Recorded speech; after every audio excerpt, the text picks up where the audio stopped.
Sally Kirkland is unbelievable on the January 6, 1992 episode of the Chuck Woolery Show. I did not write down on here, but she was joined by Lainie Kazan, and the two of them go all the way back to the Strasberg's Actors Studio. They talk about Dylan, Barbra Streisand, Marlon Brando. Kazan was promoting her project 29th Street. And, oh my God, Sally Kirkland talks about the 60s, sexual openness, talking about being the first nude actress on Broadway in the play Sweet Eros. Talked about working with Oliver Stone at length for JFK, which had yet to come out. Plugged like crazy, projects including 0 Hour, Primary Motive, and more. I mean, she couldn't stop. She was a little pumped up, but oh my God, is she amazing. Also on here is Linnea Quigley, the Scream Queen. So I also edited out Brian Austin Green from 90210 or whatever. Tape was expensive. Wonderful. No, I just want to assure everybody. Yeah. Well, I'm glad. I know you came back, and I'm glad of it. Now, Sally Kirkland is our next guest. You guys studied together at the Strasberg Institute in New York City, didn't you? We were acting students with Lee Strasberg together, and actually out here in Los Angeles. Right. Well, what was she like back then? Pretty much the same as she is now. Wild and nuts. Wild, crazy, wonderful, colorful, volatile, passionate, talented. Oh, we got to get her out here. Let's get her out here. here. All right, please welcome most talented actress and business actor, one of the most talented, Sally Kirkland. Here she is.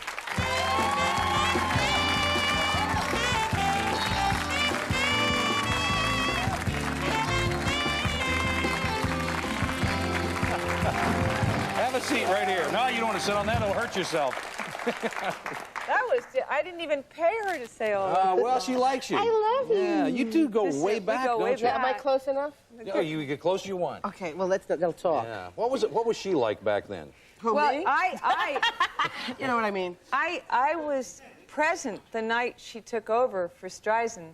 Oh, that's And funny. so even though she didn't know me, then I... Is that true, Sally? Yeah, yeah.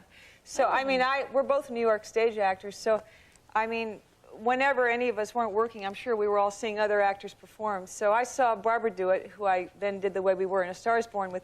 But I also happened to be there the night that Lainie took over, and so I've been a fan since then, but we became friends, I think, in the early 70s. Yeah, because Sally and I worked together, and we did whatever we could do, we did to work. You know, it was we those did a stage years. reading of Orpheus Descending at That's the right. Actors Studio. Beg your pardon? Orpheus Descending by yes, Tennessee Williams. She played Lady, I played Carol Couture with an actor, Robert Cajero. We have fantasies of doing a movie sometime with the same casting, with Bob Dylan playing the Brando part. What? Yes. Yeah. Well, you know, it was originally, excuse me. No, written hang on, just a for minute. a wandering minstrel guitarist. Yeah. That's the part. That stretches but my Marlon imagination a Brando little really bit, though. wasn't right for the part. Well, you both true. are friends of Bob Dylan, aren't you? Right. Yeah. Right. And we want to work together. We talked about this for, God, 15 years. Not to date ourselves, but well, no, I think that you all have a lot in common as well. You're both single, am I correct? Well, Yes, I am. I'm not married, but I'm seeing somebody now. Oh, you Well, are. who? Well, never mind. Yeah, well, Lainie likes Italian men. I know that, right? Huh? What? What? Nothing. There's something inside running around these two girls. Absolutely nothing. No, I do like Italian men, but I like all men. What I is like it about men. Italian men that really What strike is your it about? chord, though? The pasta. Is it the pasta? Is it the pasta? What do I like about Italian men? I think they are, you know, when I was doing this part for 29th Street, I had to discover the subtle differences between playing an Italian mother and a Jewish mother, and I think this will answer your question. An Italian woman, mother, keeps her sons very close to home and keeps them as almost childlike. And where the Jewish mother pushes them out in the world, you go accomplish and you read and you pa pa pa pa pa pa pa, where the Italian mother wants to keep him close to the breast, so to speak. And I find that childlike quality in a very macho kind of guy very appealing. Oh. Interesting. Are you by any chance going with an Italian now? An Italian man? Is he Italian? Part Cherokee, part Jewish, Oh part my God. Austrian. Cherokee, Jewish, and Cherokee, Austrian? Jewish. Yeah. Austrian? Whoa, boy. What's the fourth part? American. I want to be mysterious because I find when I talk about my personal You don't life have on to if you don't want television, to. I find that I no longer have a personal life. Yeah. But I'll tell you, Lainie and I love men. We have always loved Here men. we go.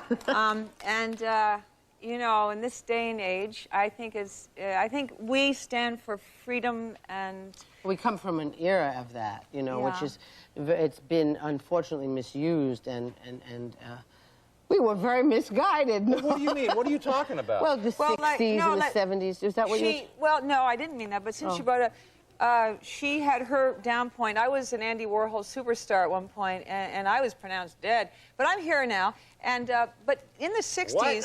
What? No. We're going to jump past that. We're going to get to the men part. The 60s was just all about, you know, let's not get tied down. Let's just really be as free as men have always been.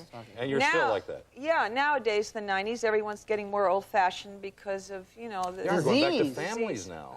We got to take a break. Oh, and we'll get back to this. Can I publicly hug her? This lady not only is one of the most talented people in the world, but she loves people. And when you ever have a chance to hang out with Lainie, professionally go see her movie, or personally do it. Very sweet. No. We'll come back. Talk to Lainie Kazan and Sally Kirkland. Coming up next, more with Sally Kirkland and Lainie Kazan. All right, we're back. Lainie Kazan, Sally Kirkland, and I found out something about you that I thought was kind of... You have no inhibitions about... actually, I'm thinking more of your film career, about appearing nude in film. Nothing. It doesn't bother you at all. Well, are you ready? I happen to like my body. What do you think? I say if you've got it, flaunt it. Now, to be totally serious, I don't like the concept of men buying magazines to women. I don't like that. Excuse me, my train just pulled up to the station. You asked for it. Oh, my gosh. So when Does this get back to... Are you getting me back? Yeah. So when I became the first nude actress in theater in 1968 with a play called Sweet Heiress, which was before Hair and before Oh Calcutta, the New York Times called me up and they said, Miss Kirkland, you're Joe Papp's lead actress and Shakespearean, Chekhovian actress. Why are you doing this? And I said, because I'm a young kid and none of us believe in Vietnam, and you can't wear a gun on a naked body, and I'm a painter and I'm a dancer. And if you check out Isadora Duncan, the woman's body is a work of art. And when I use nudity, I do it in the context of art. So it's never salacious, it's never... It's always in the context of art, no matter what it is, and that's how you view it. That's right. Okay. How about you? I've done, this grandmother has been nude on film. Have you? Yes, Yeah. yes, I did a film, well, not totally nude. What was it I don't know called? if it Was was it Romance of a Horse Thief. Okay. It was a wonderful film directed by Abe Polanski. Yeah. And I've done some nude work, and I felt very much, but as I said earlier, you know, the 60s and the early 70s was a time of freedom, and we believed in the body beautiful. It wasn't for anything obscene or salacious, exactly. I never did it for And I that. never thought of my body at that time as anything but something lovely. Rubenesque or whatever it may be at the time. And I mean, I certainly, you know, maybe I wouldn't take my clothes off right now. You could do that. Oh, well, I was just... This was just a real innocent question, and boy, really opened it.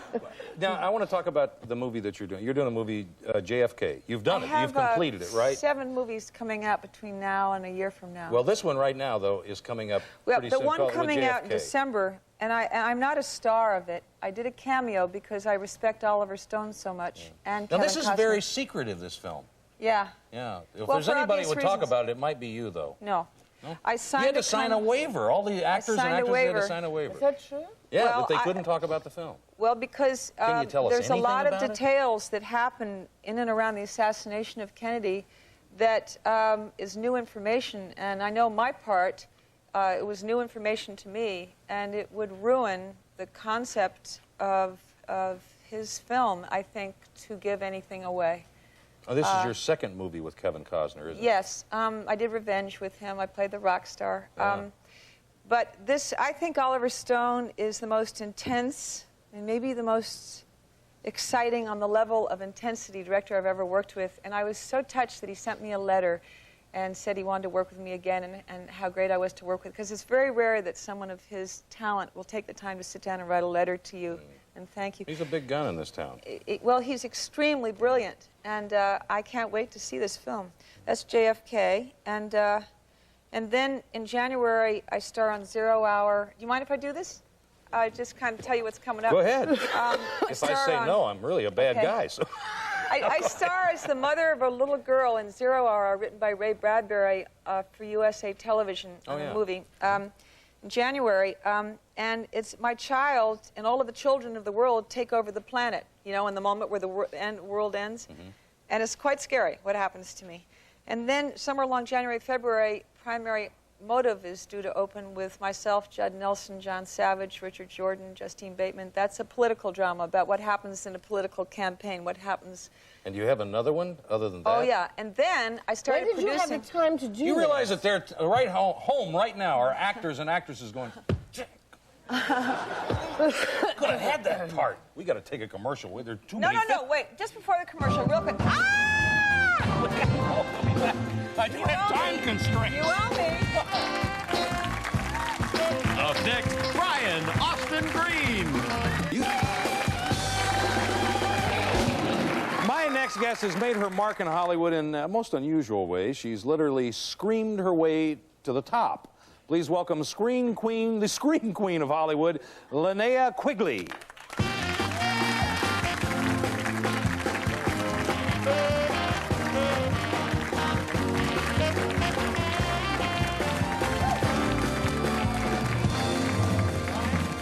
Have a seat. Hi. Yeah.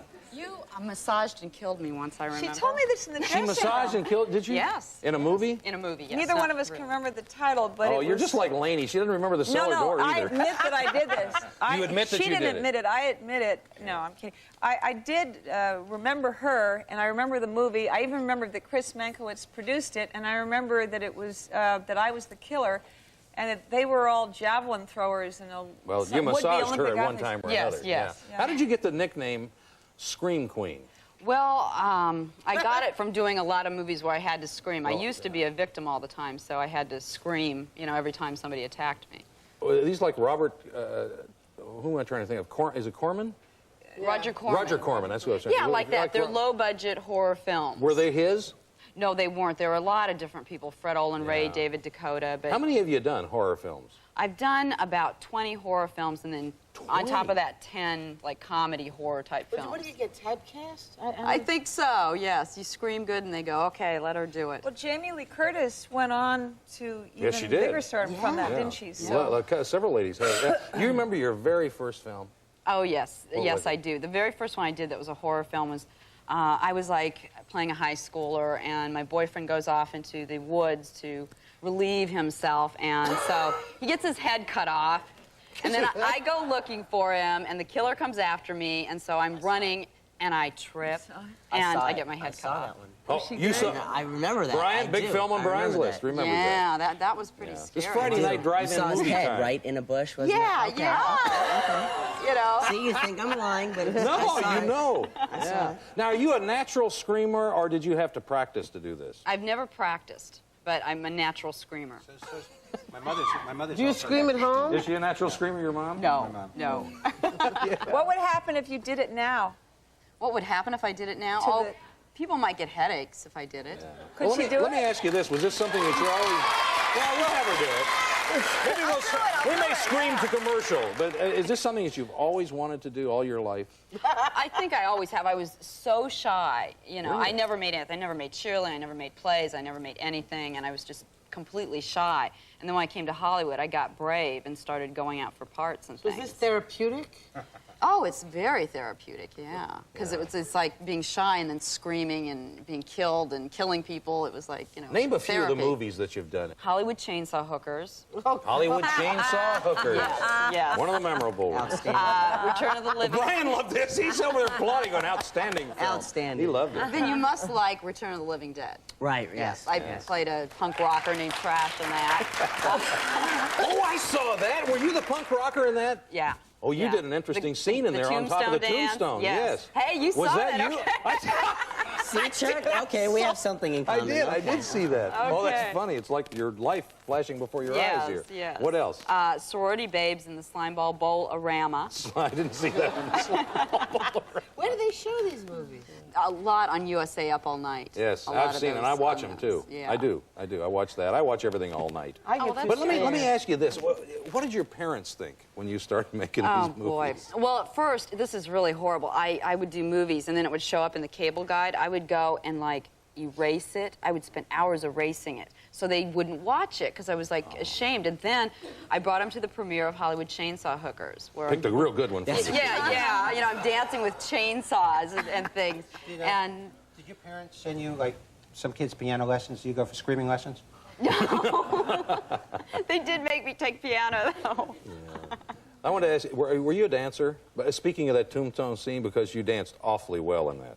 Oh, well, thanks. I liked dancing. Every time I would go, But you though, weren't a dancer. I wasn't a dancer trained. Yeah. Have you done any other films besides horror movies? You mentioned a couple of comedies or Yeah, something. I've done a lot of comedies, too, in the last couple of years, like Treasure of the Moon Goddess and Virgin High and Assault of the Party Nerds, things like that. I'm afraid I missed those. Virgin High. Virgin High. Yeah. You also did an exercise video, didn't you? Yeah, the Linnea Quigley horror workout. Is this Well, serious? I yes, mean, do they it's- actually sell these? Well, yeah, they sell I them, don't but mean to, I just don't know anything about it. So well, you the have to video's forgive my not ignorance. serious. Virgin It's like High. even the dead need to I did. exercise, and you know the most frightening horror workout ever made, things like that. Zombieism or Yeah, zombie I make the zombies exercise. exercise because you know they're in bad shape. Oh, jeez. Sounds like a bad Michael Jackson video. I'm sorry. It does. It does. And you met your husband while you were making one of these films too, didn't you? Yeah, in fact, on Night of the Demons, I went into I hope that's not a foreshadowing. yes, I had like the scene with the lipstick, so it was kind of horrible. I went in and met with him, and I thought he was cute and everything, and he pulled me into the bathroom and put plaster all over my breasts, and so it's like that is how we met. He was plastering your. Yes. Was yes. he there to do the walls, and you just happened to be there, or what? Oh, excuse me. Well, I think these should be covered up. Yeah. Yeah. But it took us like we were both really shy. Hey, Jim, this is a better job than I thought. You got extra mileage out of that plaster. Okay, here's what I'm going to do now. I'm going to take us to commercial, and when I say we'll be right back after this, you scream us into commercial, okay? Okay. All right. Okay, We're great. going to break, and we'll be right back in 2 and 2.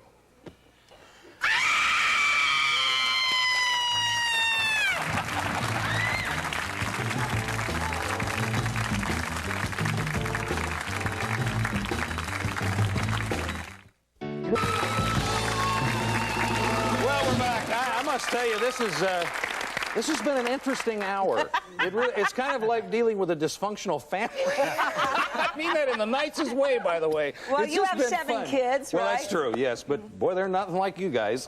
It's been a lot of fun. It really has. I want to thank Brian Austin Green, Beverly Hills 90210. You can catch him there. Thank you, Brian. Lainie Kazan's new movie is called 29th Street with Danny Aiello as well. You can also see her performing at the Hollywood Roosevelt Cinegrill for 2 weeks starting November 12th, and I suggest that you watch it. Sally Kirkland's big movie coming up, Oliver Stone's JFK. Be sure to watch her in that. And Linnea Quigley, the Screen Queen, will be screaming her way into the minds and hearts of people all over America. Thanks for coming on the show. Enjoyed having you. Mark Schiff, by the way, is going to be appearing at the Improv at Tempe, Arizona, November 12th through the 17th. Well, it's been a lot of fun. Thanks, Mark. Thank you all very much. Be good to each other. We'll see you next time. Bye-bye, everybody.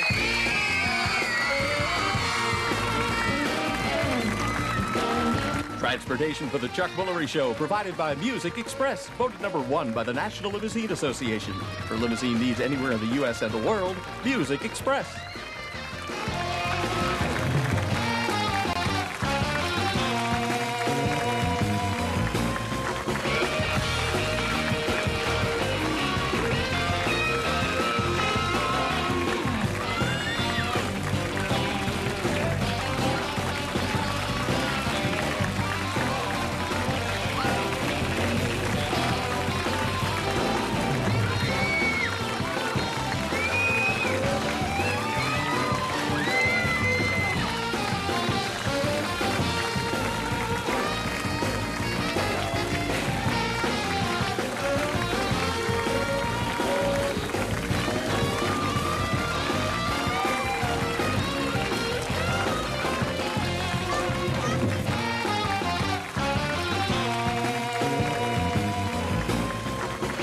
Guests of the Chuck Woolery Show stay at the world-famous Hollywood Roosevelt Hotel.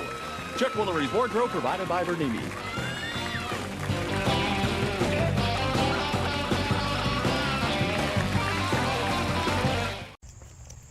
Thanks for watching Cleveland Live Music. It's awfully bright out here. I'd click on another one of my videos. Quit looking into the sun. Your mother told you not to do that. Please hit the subscribe button. And if you want to support the channel more, there's GoFundMe and Patreon information in the video descriptions. Ooh, ooh!